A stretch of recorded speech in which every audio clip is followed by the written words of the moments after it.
yawa wai har shugaban majalisa yana cewa su suna gida suna cin abinci mu muna na kan titi to mun gode ma Allah a haka muna aikin mu amma mun fito da muna neman ma dan uwan aiki kuma Allah da ya mu samu wannan aiki dan Allah dan Allah idan Mr. Tinubu ba zai iya ba dan Allah muna roƙon shi ya sauka ya ba sojoji kasan nan a gyara Nijar ta gyaru Mali ta gyaru nan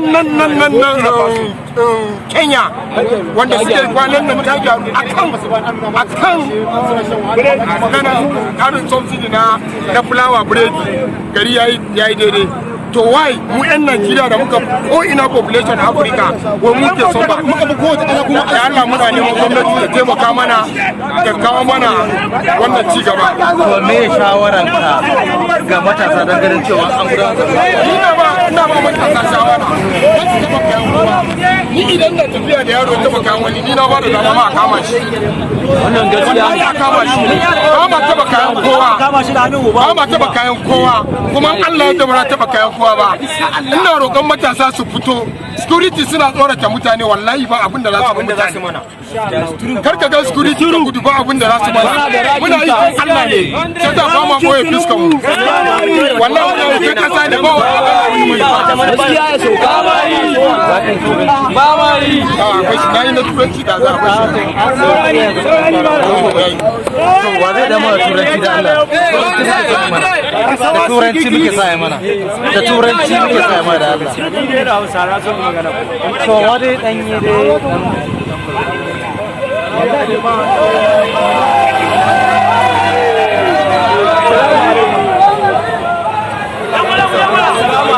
muna son turanci ne wallahi assalamu alaikum Bashir bari za mu dan na Hausa ka assalamu alaikum me cikakken sunan assalamu alaikum da farko ne suna na ya dan canza barka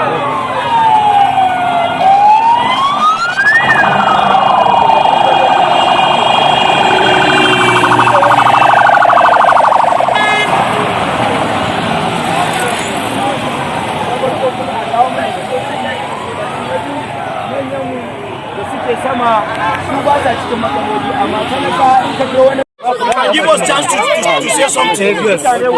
Jim wadai cikakken sunan malamin bari I think bari muje yayi nasabi ne ka fito akan babar me ya fito da kai mun fito ne akan halin da jama'a suke ciki suke so a kawo canji a cikin wani irin halin jama'a ke ciki to halin da ake ciki abubuwa ne da yawa amma kaɗan daga cikin wa'anda muke ciki shine muna da cikin tsadan rayuwa tsadan abubuwa ba tsaro da wasu da dai sauransu da bai son gwamnati taimako a halin to gwamnati dai muna so kota ta abubuwan da muke so a dawo mana da su shine wannan subsidy din kuma a sauƙaƙe mana abubuwan da yake damu na rayuwa so sauƙaƙa mana abubuwan da yake damu na rayuwa abubuwa da abubuwa da kowa yake ciki da yunwa ga abubuwan da yake damu da muka subsidy da aka ciccire wanda da ake da shi yanzu duk muna so a dawo mana da wayannan English in English why are you out today? Because of the program. But I wanted to like to bring back all the subsidy when government remove it. What advice do you have to the government? So now the advice that you have the government to tell you have to tell them so that to bring back all the subsidies. All the subsidies, not one, all the subsidies. They bring back our subsidies, all. Thank you very much. Let me say something. Let me say something. Let me say something.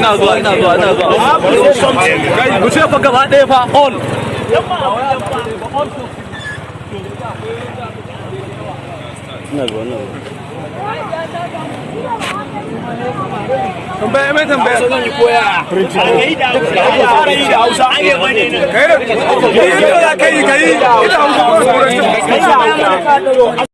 Give us chance to say something. Jim wadai cikakken sunan malamin bari I think bari muje yayi nasabi ne ka fito akan babar me ya fito da kai fito ne akan halin da jama'a suke ciki muke so a kawo canji a cikin wani irin hali jama'a ke to halin da ake ciki abubuwa ne da yawa amma kaɗan daga cikin waɗanda muke ciki shine muna daga cikin tsadan rayuwa, tsadan abubuwa, ba tsaro da wasu da dai sauransu. Da muke son gwamnati taimako a hali. To gwamnati dai muna so important abubuwan da muke so a dawo mana da su shine wannan subsidy din. Kuma a sauƙaƙe mana abubuwan da yake damu na rayuwa. A sauƙaƙa mana abubuwan da yake damu na rayuwa, abubuwa da wanda kowa yake ciki. Yunwa ga abubuwan da yake damu. Duka subsidy din da aka ciccire wanda da ake da shi yanzu duk muna so a dawo mana da wayannan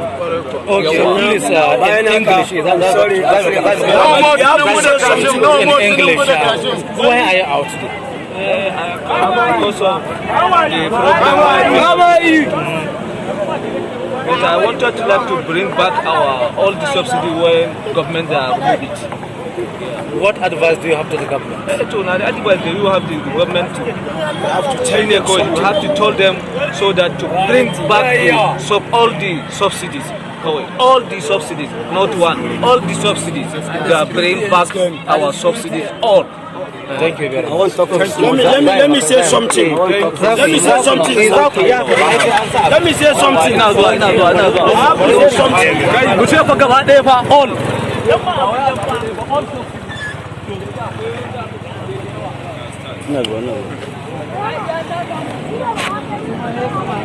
tambaya mai tambaya Zan yi koya. Fara yi da Hausa. kai ita Hausa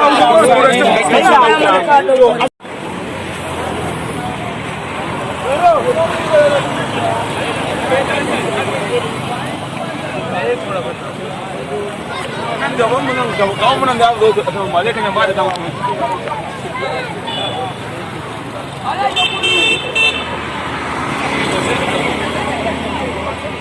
duba su damu da tallafin mai ta inganta harkar noma da kula da fannin tsaro kan ala cikin mutane kawai ala mutane shi ne ba wanda da zai yi amfani da ba wanda da yi wani abin a taɓa gani ba gwamnati su tayi muna cewa za su bayan ka muna tsaro da harkar noma amma kullum abinci ba yake yi Me shawara daga sauran matasa su fito don ganin cewa an yi wannan cikin lumana?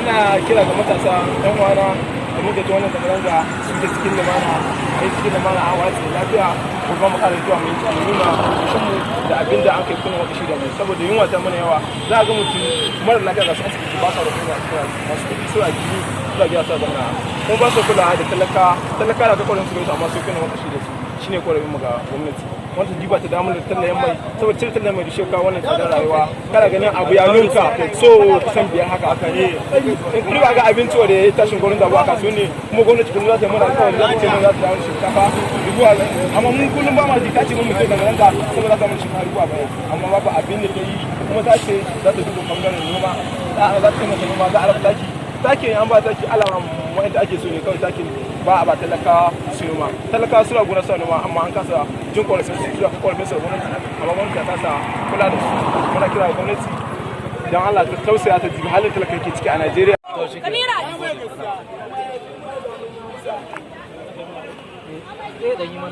cikin mu yake ba duk wanda ya sata mu wani kaya ba a cikin mu yake ba saboda haka muna yin shi ne na zaman lafiya